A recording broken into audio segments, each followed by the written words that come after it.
Not only did David Wilcock say that people wanted him dead, UFO researcher David Wilcock gave one of the reasons why people wanted him dead. So I went down this rabbit hole.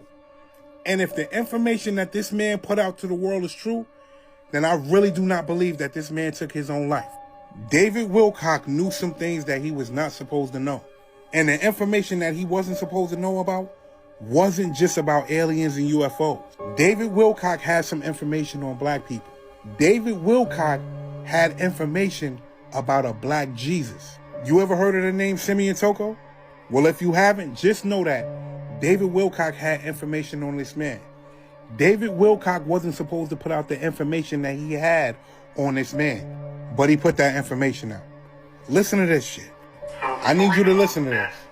In the 1960s, there was a black man in Africa who came in with abilities complementary to those of Jesus. Listen. And he was performing miracles. He was starting to get people to listen to what he had to say. Listen. And the cabal tried to kill him, and, you know, they could shoot him in the head and his skull would just regenerate. You heard? Now, this how I know these motherfuckers playing in our face. I'm watching Paradise Gang. Mind you, this shit was made last year. These niggas in an underground city because the surface was fucked up. Look at this shit.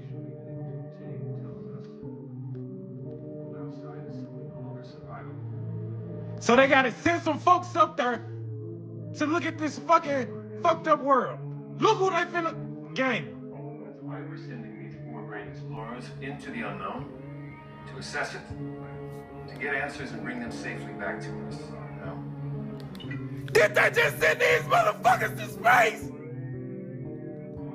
Did they just send these motherfuckers to space this year? Ain't that the same nigga?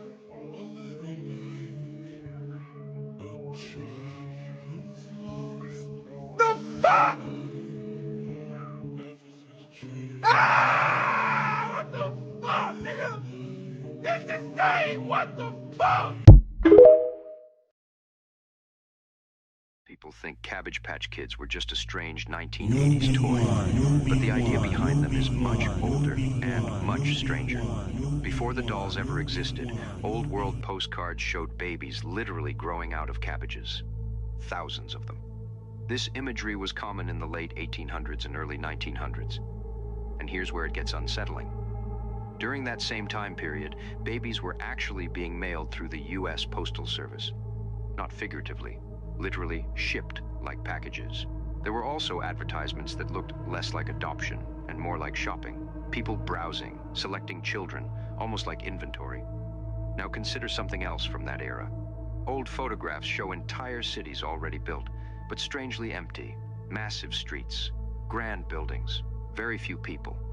Some researchers ask a disturbing question. What if children were being removed from families and redistributed to repopulate these found cities?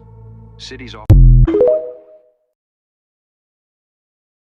that in the 1960s there was a black man in Africa who came in with abilities complementary to those of Jesus, and he was performing miracles. He was starting to get people to listen to what he had to say, and the cabal tried to kill him. They shot him repeatedly, sawed up his body into a whole bunch of pieces, and fly his body parts to all corners of the world, where then these very radioactive shielded containers turned them into ash. So if they destroyed all the tissue in all these places across the world, maybe they could defeat him. Well, he then regenerated in their offices and was fully fine, fully intact. But the sad part is that he said, you guys so badly do not want me to be here that I am not going to be able to do any more. You're going to get what you want, but bear in mind that in the future, many others like me will be coming, and when they do, you will not be able to stop us. Wow. What is this? We have this in the United States of America. We head north. We ended up near, not really on top, near the Ra Tower. Somewhere they found a map near that location, near a cave location. We got out, we waited for other people to come. We started walking towards this cave. When we start walking towards this cave, the walls started looking like rigid. And then you start seeing on the walls Egyptian symbols, and your jaw just drops. What is this?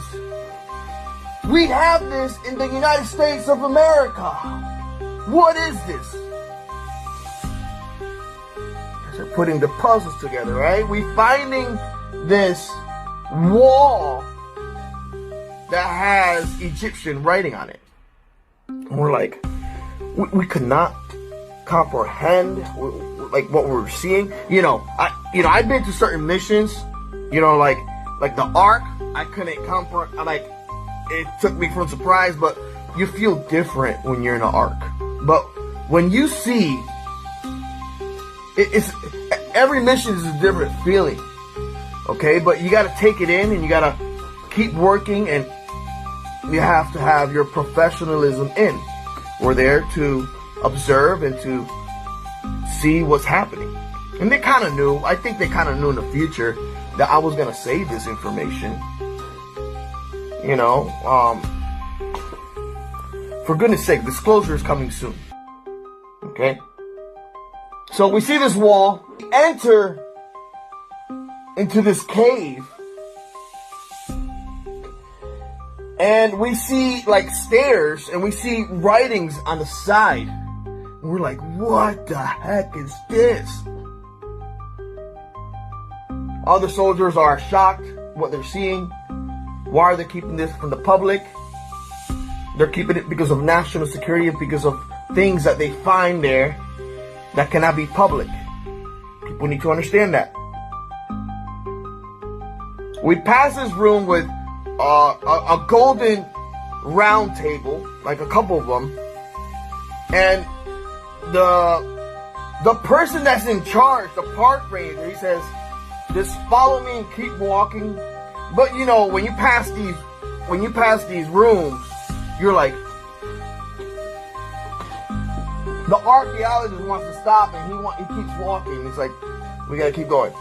We pass this other room, and this next room, we stayed there for a little while, but after that, we went to another room. But this next room that we passed was these tablets that have constellations on them that you can put on a stand, and depending how the light hits the tablets, you can see constellations of different star systems on the cave wall. And we were like, what the heck is going on here? What is this? How is it reflecting? So inside these tablets are sketched in like maps, star maps, okay? Star maps are sketched in these tablets. So they take pictures, they're investigating. We go past another room, and then this room is darker, okay? This room is darker. And we're seeing it, we're like, what the heck is going on? And we start seeing mummies, 6 feet, 7 feet tall, with red hair, with Egyptian looking clothes. And we were like, what the heck? This is here, in this location. Okay? You guys can put the puzzles together to see I gave you enough information to put the puzzles together to see where this location is at.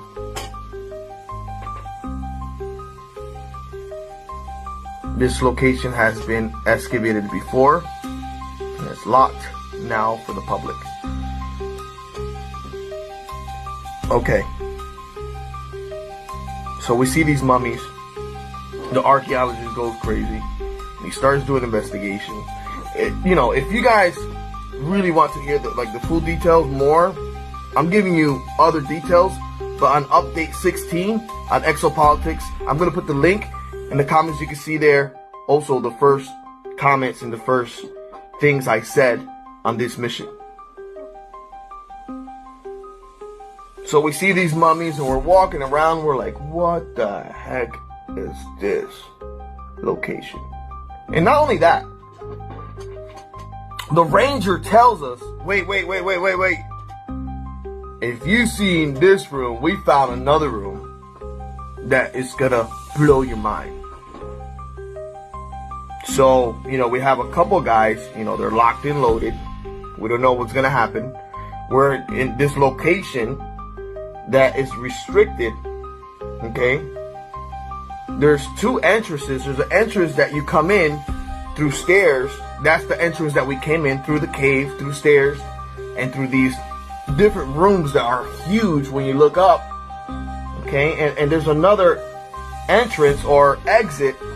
There's only one way, okay? There is other openings that go to side and down, but we did not go to those locations. We kept going straight, and we had to pass this other room. We're like, our heart is pumping. We're seeing ancient Egyptian things. And the archaeologist, I remember him saying, these are the things that they're finding similar under the Egyptian pyramids. I remember him saying that. And then what, like 1.5 years later, they come out with what they found under the pyramids. And I'm like, oh man, are they finding these star maps also over there? Or these star maps was brought from over there, over here to the States by these other people.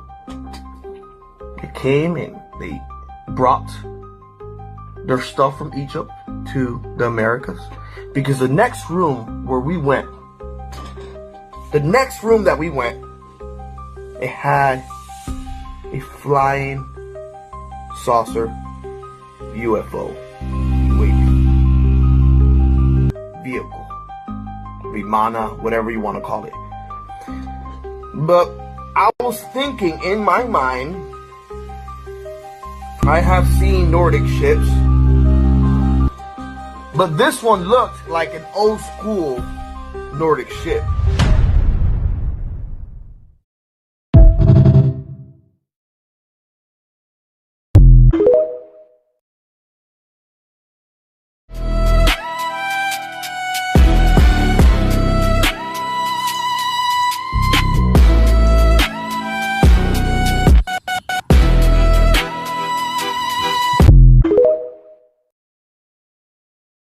Why she left America, right? It's not because of Trump.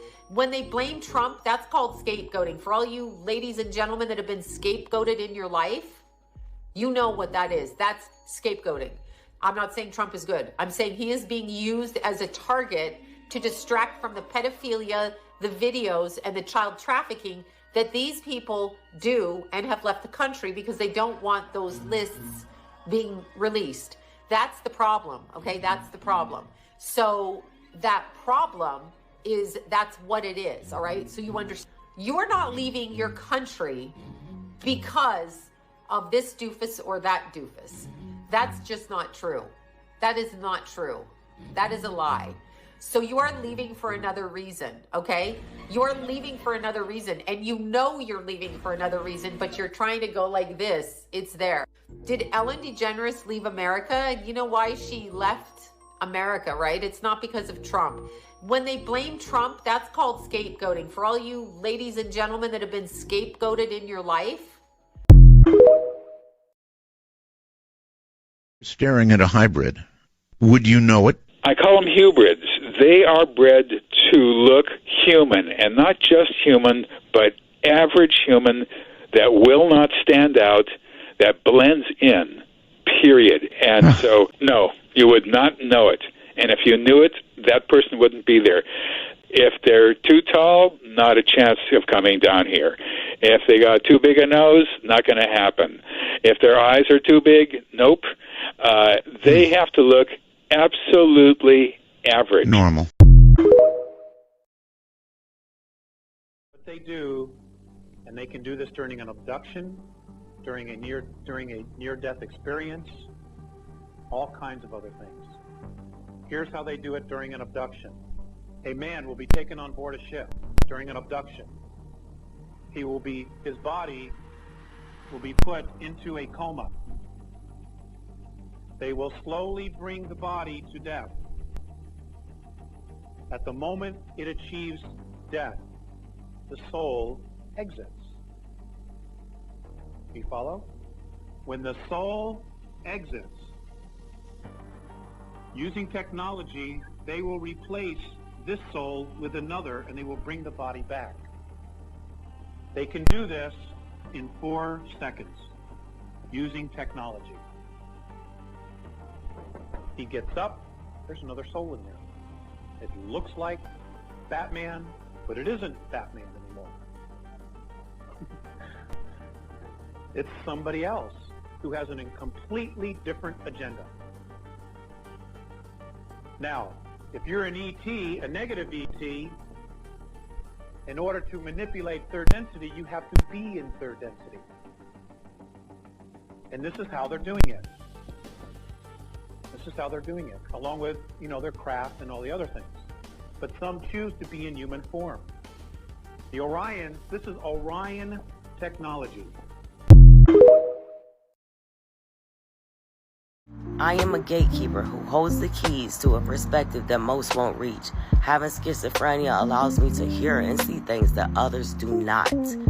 I have the keys to not only help you think differently, but to help you think a whole new way, period.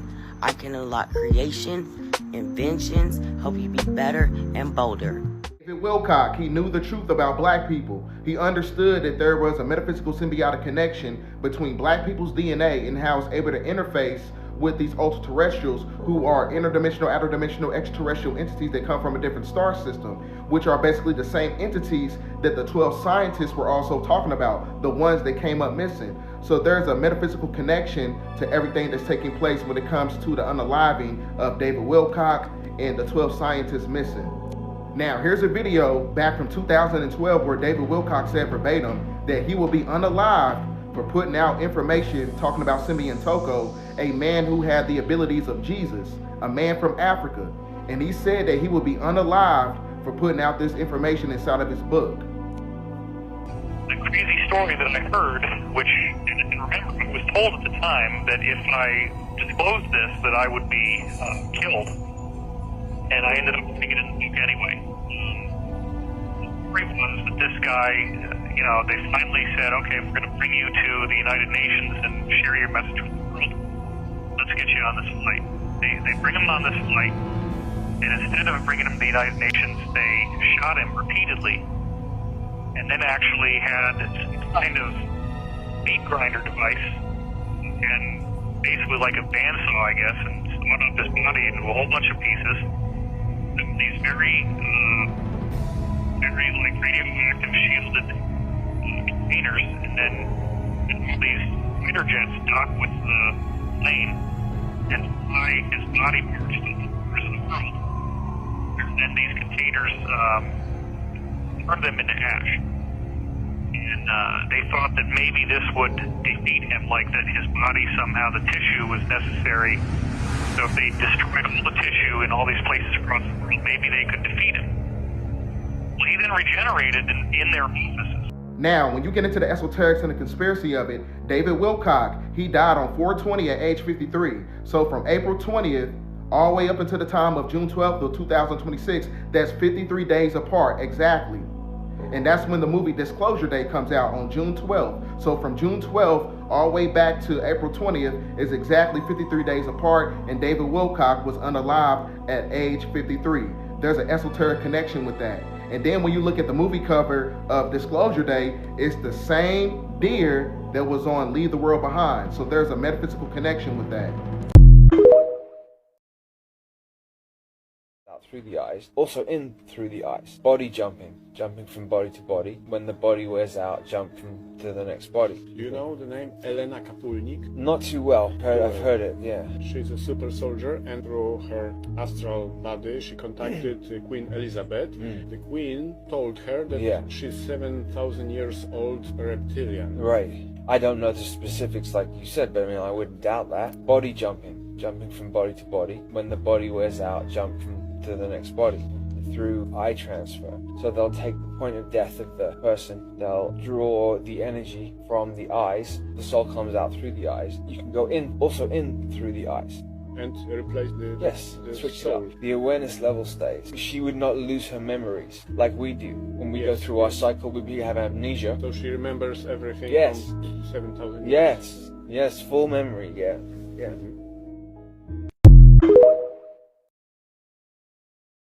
World to know about ascension. I would want the world to know that we are very, very close.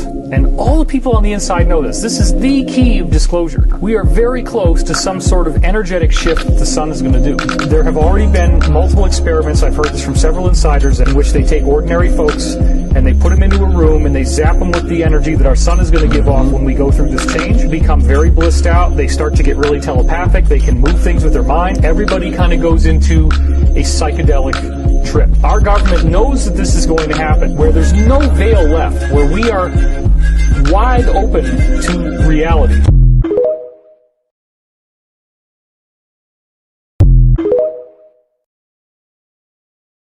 This plane take off. Ain't none of y'all important, right? Ain't no millionaires, no billionaires, no like tech giants, no Bitcoin motherfuckers on this plane, right? Cause they crashing these motherfuckers. Y'all know that.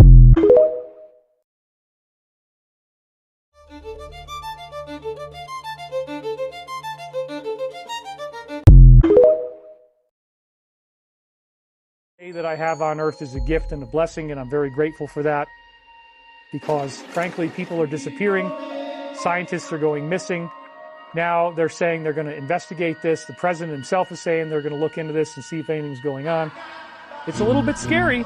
It's a little bit scary.